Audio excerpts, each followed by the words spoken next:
આપણે માનનીય કલેક્ટર સાહેબ અને જિલ્લા રોડ સેફ્ટી કમિટી જેમ કે આપણે આ વખતે દર વર્ષની જેમ જાન્યુઆરી માસમાં જે રોડ સેફ્ટી મંથ ઉજવીએ છીએ એ અનુલક્ષીને માનનીય કલેક્ટર સાહેબના આદેશથી આજે વિવિધ સ્કૂલો અને શૈક્ષણિક સંસ્થાઓમાં આવતા વાલીઓ સ્ટુડન્ટો કે જે હેલ્મેટ અને ગાડીના કાગળો કે જે બધા અવેલેબલ હોતા નથી ગાડી પર અને લઈને ફરે છે એમના માટે સ્પેશિયલ ડ્રાઈવ આયોજન કરવામાં આવી છે। આપણે અહીંયા કેએન શાહ સ્કૂલ, પછી ન્યુલિપ સ્કૂલ, આઈટીઆઈ આવી વિવિધ શૈક્ષણિક સંસ્થાઓ આગળ આપણે ચેકિંગનું ડ્રાઈવનું આયોજન કરેલ છે। એ અંતર્ગત છોકરાઓમાં અને વાલીઓમાં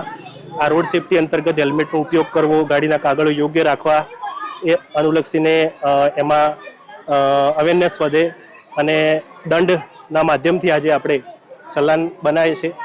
અગાઉ પણ એમને 1 મહિના પહેલાં માનનીય કલેક્ટર સાહેબના સૂચનાઓ અને એમને આપવામાં આવેલી હતી દરેક સ્કૂલના ટ્રસ્ટીઓ અને એમના પ્રિન્સિપલોને કે ભાઈ આવતા છોકરાઓને વાલીઓને યોગ્ય આપણે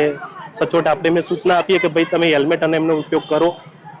નહીતર આવી ડ્રાઈવો થઈ શકે છે। જેમ આપણે આજે ડ્રાઈવનું આયોજન અહીંયા કરેલ છે।